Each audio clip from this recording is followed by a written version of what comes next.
Walk through any great American city and you'll see coffee shops, boutique fitness studios, and great public spaces. But what you won't see are kids, children running around outside, because families have chosen, for the most part, to move outside of cities. And that's not an accident, it's a design problem. Our cities have prioritized narrow, deep lots that force buildings to be tall, dark, and inward facing. Meanwhile, in cities across the continent of Europe, a different model took hold: the courtyard block. Wide, shallow parcels that allow buildings to share a green interior, making it easier for your kids to just go outside and play. The gap between those two worlds is what today's guest has made it her mission to close.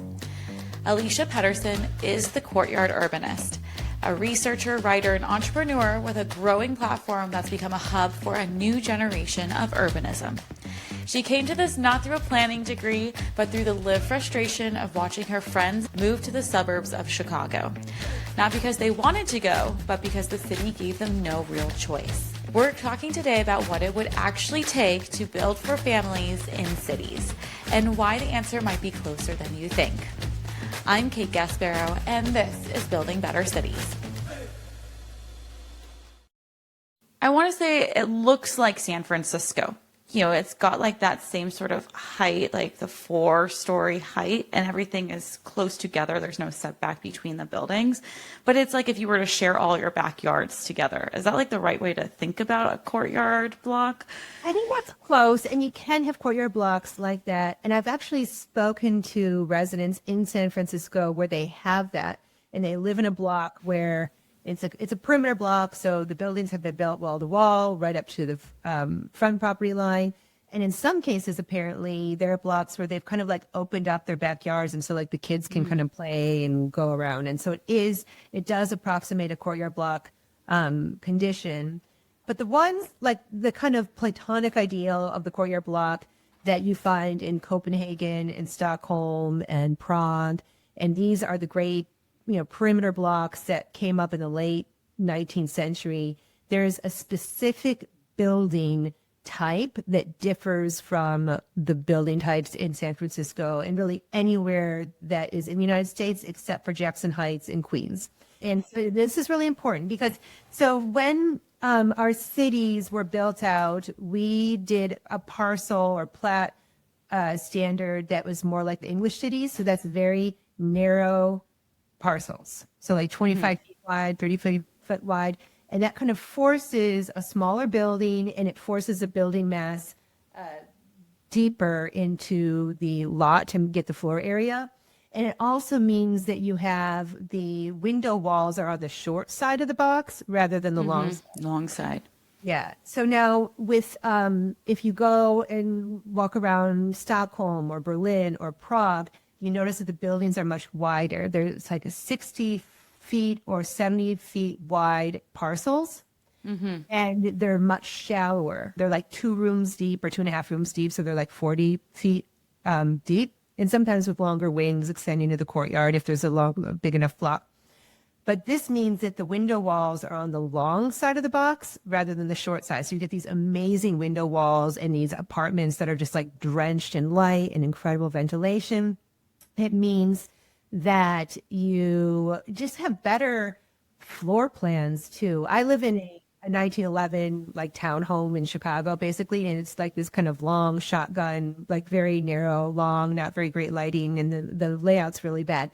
Like if you've been to these apartments in Paris and Prague and Berlin, whatever, you can get these amazing apartments that just have a much more natural and elegant layout, not because it's like a super expensive, it's just the design of it is because you get these wide and shallow buildings and they're 2 rooms deep instead of like 6 rooms deep. And it allows for better layouts. But the other consequence of this design is that you have much more room in the back for a courtyard. Because when you have it kind of shoves the building mass up to the edge or the perimeter of the block, and they go up a little bit taller. So there may be 5 or 6 stories. And so you can get blocks that have much greater density. At the same time, they're greener. And it's just like it's just amazing. And also because they're larger apartment buildings, you can get a better unit mix. And so you will have buildings that have, 4-bedroom apartments for the upper middle class families, but you can also have like 1-bedrooms and studios all above like a cafe and a little storage area. So you can get a really nice social mix and kind of natural income diversity just through this apartment building style. So it's interesting to think that like the parcel drives the building and the building drives how we behave, or like the type of mix that we get out of that and the uses on the site.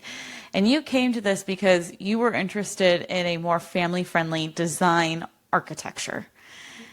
Can you sort of talk about your evolution? Because I know you have a PhD in literature, and that seems like helpful contextually, but not a direct pathway to being an urbanist advocate.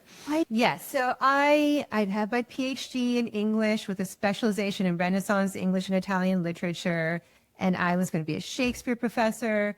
And like halfway through my dissertation, I got married, and then I had 3 kids in 4 years. And the 3rd kid came as COVID was happening. And it was just like I paused my academic career because of everything that was going on. And I was a stay-at-home mom in Chicago in this great like pre-war neighborhood, and we've got this great it's a nice house in a great walkable neighborhood. And as my kids were aging into elementary school, I noticed that a lot of our friends were having to move to the suburbs, not because they preferred suburban living, but they couldn't find a house with a yard. And so they would be like in a 2-bedroom condo and expecting their 3rd kid. And they're like, we cannot do this. We have to move. We need more space. And we need a yard, because like, and people they don't remember what it's like to be a kid, or they just don't, they forget. And it's like when you're 5 or 6, like you want to just like run around outside. You don't want to be like inside all day just like reading or playing a game or watching and doing an iPad. We've created a situation where we don't have good places for kids to easily play with other kids outside. And so parents then have to like schedule all these after school activities and do all this helicopter parenting because there's like nothing for your kids to do. They're just rot inside, or, be iPad kids, or you need to like sign them up for all these activities. And, back in the day, you could just like send your kids outside. And this is why people move to the suburbs, because they can be like, go play outside, go find your friends and play outside. But you can't do that in the city because there's no place to play. And so in Chicago is an alley block city, and Chicagoans get so mad at me for dissing alley blocks because they're so proud of our alleys, because this is like a New York, Chicago thing, but like New York is so disgusting because they have the trash on the streets, and Chicago is so civilized because we put our trash in alleys. Yes, there are public parks, but when you have like a 5 or 6-year-old, you can't tell your 5 or 6-year-old to go cross, 4th Street to go play at a public park with their friends because they're too little. And typically the age at which parents allow their children to go meet friends at a park is like 8 to 10. But if you've got a couple of kids, there's a really long time that you have a kid that's younger than 8 or 10 in your house, and you have to like figure out what to do with them. So anyway, I was just noticing this and what was going on with my friends, and this stress of like trying to figure out housing, really needing a house with a yard, and then thinking about like, well, when I had traveled in Europe in my 20s, I lived in Italy for 2 years and like traveled over, and I lived in a courtyard block in Florence because when I was an au pair for a family when I was 22, and they had the most amazing lifestyle because they had this like 4,000 square foot apartment. It was huge. It was like this ridiculous, but they shared this land with like 10 other households and a late night cafe. So it was very productive land. And then on the inside of the block, they had access to this great courtyard where they could like send their kids to go out and play, and they could play with other kids, and it was fantastic. So they had like the best of the city and all the conveniences and amenities and walkability of the city, but they also had a big house with a yard. But they were also sharing the land. The big house in the yard was not a detached single family home with a private yard. It was an apartment with a shared courtyard. And I just became obsessed with like why this is so. I don't want a private yard. I want a yard where that shared yard where my kids can play with other kids. I don't even want a detached home. I just want like a low maintenance home, but I really want a walkable neighborhood, and so I can have access to like the city. And it just kind of blew my mind that we didn't have this here. And then when you look and see the buildings that are developed now, they're just nothing that works for families at all, and nothing that really improves the urban environment at all. I just thought it was so fascinating. We bring on a lot of practitioners in this space who are doing development differently. So they are trying to think about how does the built environment influence the ways we interact with each other that makes cities more thriving and also more sustainable. And I was curious if we could just spend a little bit of time talking about the courtyard block and what it means to be a family living in a courtyard block, and why can't your alley block become a courtyard block? Just sort of, take us through that thought process and why courtyard urbanist has been so successful or influential in the space and trying to get people to think differently about cities. Like with a house has a front and a back. It has a side that faces the public street, and it has a side that has a backyard. And so what's important about the courtyard block buildings is that they are in small multifamily buildings where units are accessed off of a central stair. And I'm not saying single stair for a reason, and that's a whole discussion, but typically there's a central stair core. There can be an elevator. Sometimes that's it. There's not a secondary egress. Sometimes there is a secondary stair that's off the back. And so it can be consistent with a dual egress code requirement, but it doesn't have to. And then you might be sharing a building with like a dozen other households instead of hundreds. And that social scale is really important, because when you're sharing an apartment building with hundreds of other people, the chance that you get to know any one of those is very small. And the probability of having like a relationship and being socially accountable and recognizing them just decreases the more neighbors you have. But if you're in a building with, 10 other households, then you will get to know them, and you will be socially accountable, and you will feel comfortable letting your kids in the common areas. And so that's kind of like the small multifamily advantage. Oh, okay. And you can also have these larger units with a front and a back. And that's important because you want to be able to see like what's happening on the front street, like the public street. But then you also need to be able to see what's happening in the courtyard, because as a parent, you want to be able to say, go play outside, and you send your kids outside and you're getting stuff done inside, and you can like go and check on them. And you need to have that visual, be able to see the kids in the courtyard. But importantly, even though it's a small multifamily, you might have 10 to 20 of these side to side around a block. And so you can have the same density or even more than your 5/1 over a parking podium. But the density is chunked into many small buildings. And so you get better units, you get better social scale. You also get like better development economics, because the number of developer actors who can develop a huge parcel in a building with hundreds of units, that takes serious institutional capital.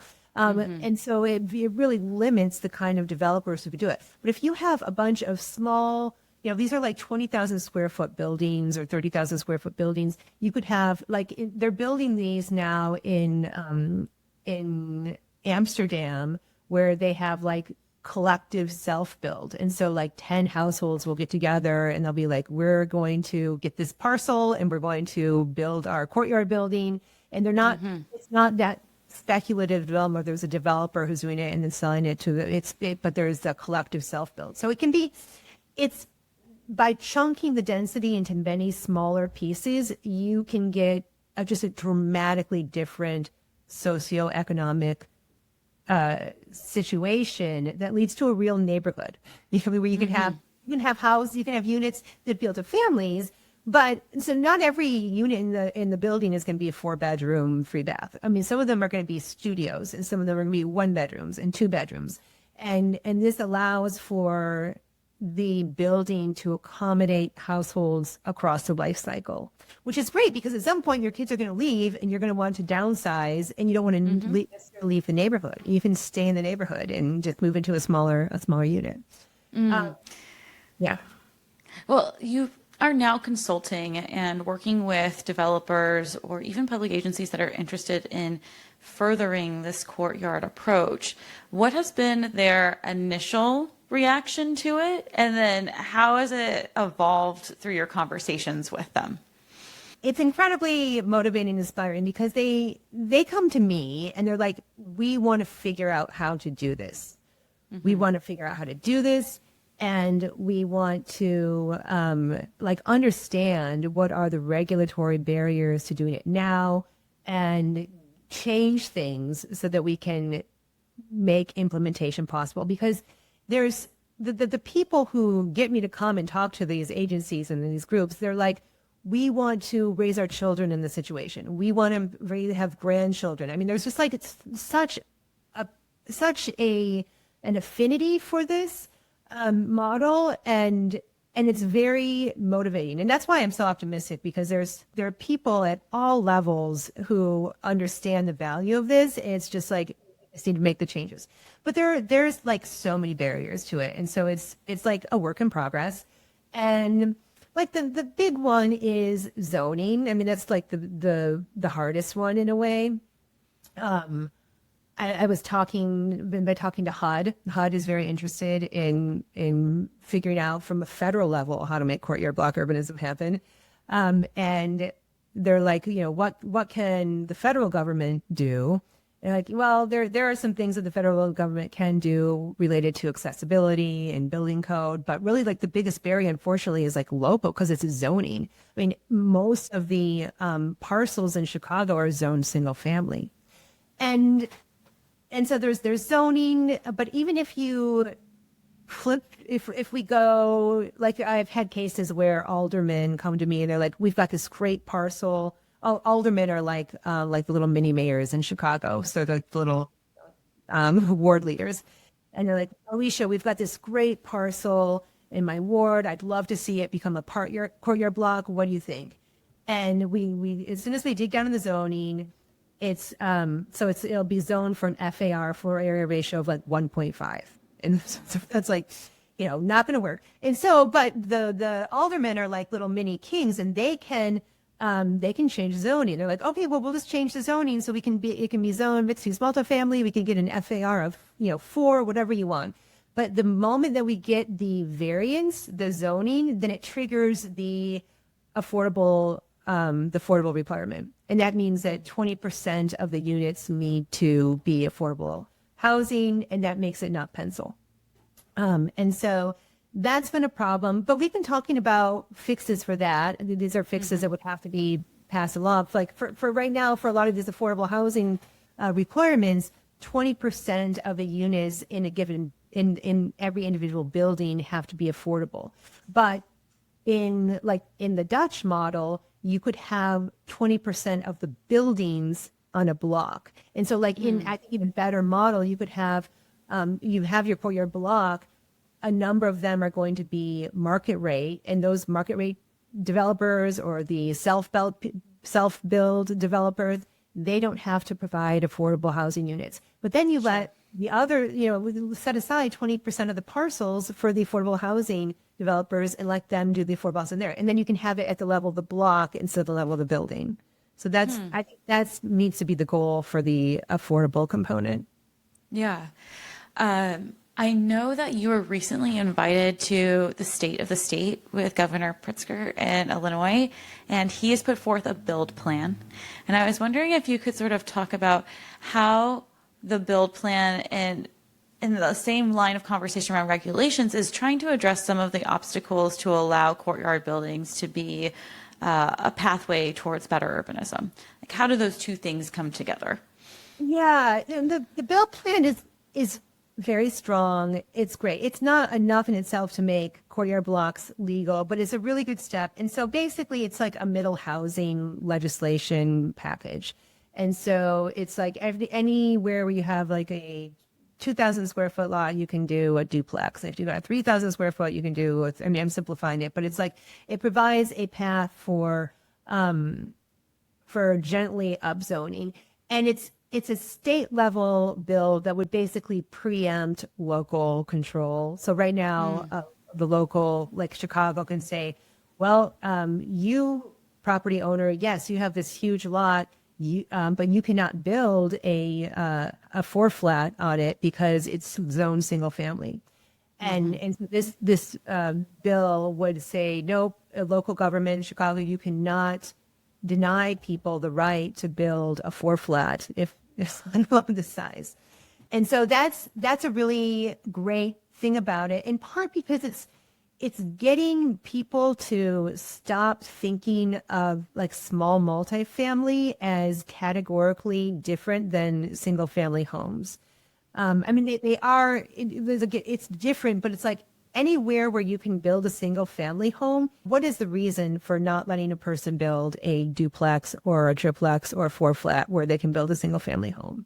And the reasons are often really bad because they'll be like, well, apartment housing is a nuisance, or apartment housing is, brings in Section 8 or whatever. And it's like, well, those are separate issues. I mean, just like, setting those aside, you can have market rate housing be legal. I mean, you can deal with those separately, but what is the reason for denying people the right to build a duplex on a parcel within a single family? And there's not really great reasons. It comes down to like, concerns about affordability or Section 8 public housing, and concerns about parking, of course. That's of course. I know that Minneapolis has gotten rid of single family housing zoning. And so if cities were to move forward with that and we sort of get over the hurdle of land use and zoning when it comes to building a courtyard block, can you talk about some of the spatial constraints? Like, what is the size of parcel that you need at a minimum level to move forward with a courtyard block? And then we started off talking about the alleys in Chicago and the operational utility that they have in a city. So where does the trash go? Where would you park in a courtyard block? Can you sort of talk about those two aspects as maybe further barriers to seeing the land around ourselves or where listeners live as potential courtyard blocks?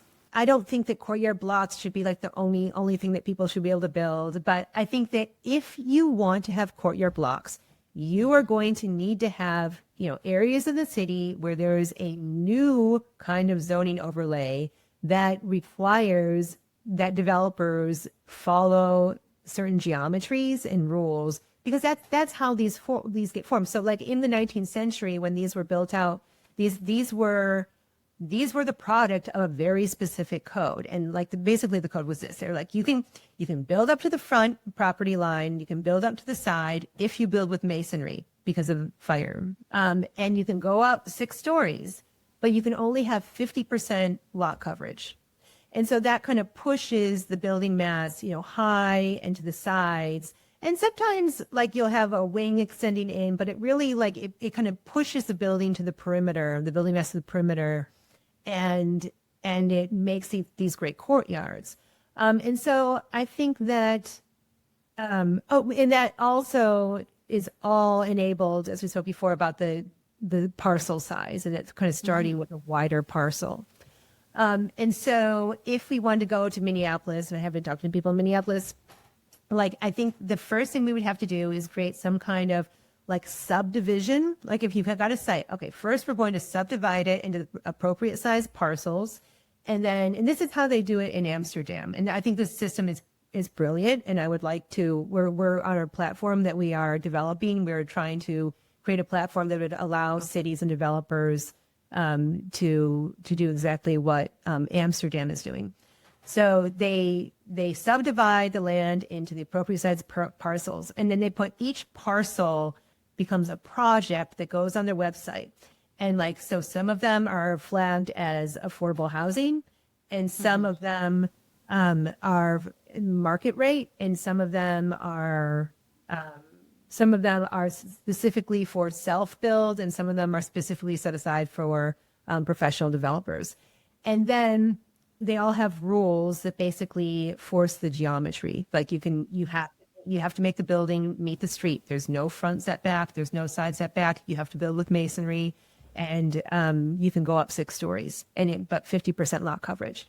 And then they put these projects on the website, and then there are groups or individuals or developers can browse and see what parcels are available, and then they can bid on them or claim them, and then they build them out.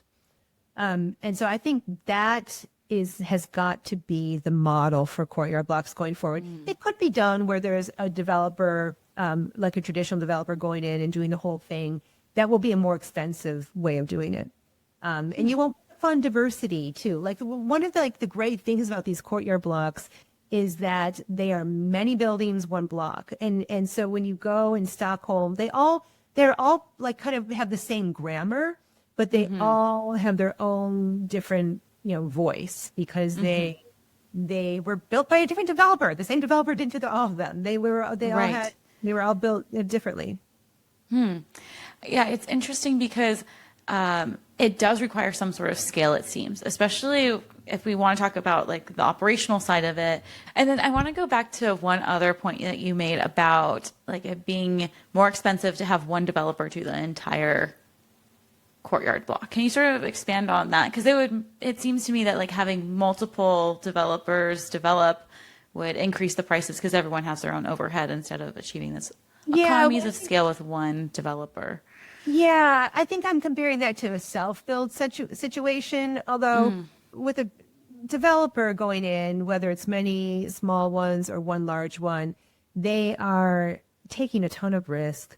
They are spending a lot, soft costs, hard costs. There's a lot of time anyway, and they are compensated that by the uplift in the sales when they sell them. That can be contrasted with the self-build model, which is what they're doing now increasingly in these fine-grained courtyard block new districts in Amsterdam, and that is where like you don't hire a professional, like a developer is not buying the properties and then developing them and selling them. People who want to live in the buildings will hire a builder to build it for them.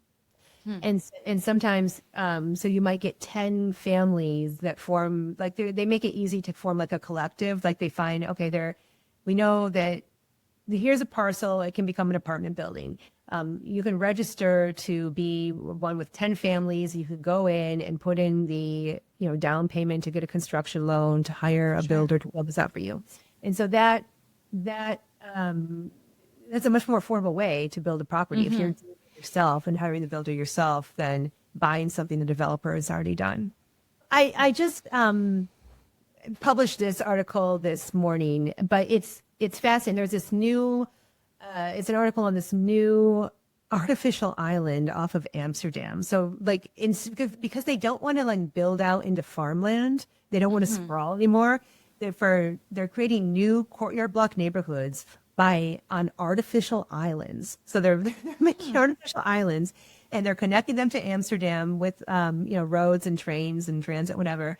And then they're putting down the roadways, and then they're subdividing into the appropriate size parcels, and they're putting up these parcels up on their website. And it's like 70% self-build. And so 70% are people that are like, there's a collective or as individuals that are buying it and doing it themselves rather than a professional developer. But what's crazy, because in this article, I'm showing images of Google Earth, like the satellite imagery, and you can see these blocks like incrementally be built out. And it looks crazy because you can't even tell that it's going to be a block yet. You'll have like 2 buildings kind of like they're facing what will be the street, but it's not there yet. But people are able to move in and live in these homes as the rest of the block is being built out. Our built environment shapes how we live, and for a century, we've been building in a way that quietly pushes families out. That's not inevitable. It's a choice we made and a choice we can unmake. If you're a city, developer, or just someone obsessed with getting this right, reach out to Alicia directly at projects@courtyardurbanists.com. She's actively working with cities across the country, and clearly the appetite is there. If this episode made you look at your own block a little differently, share it with someone who should hear it as well. And as always, until next time, let's keep building better cities together.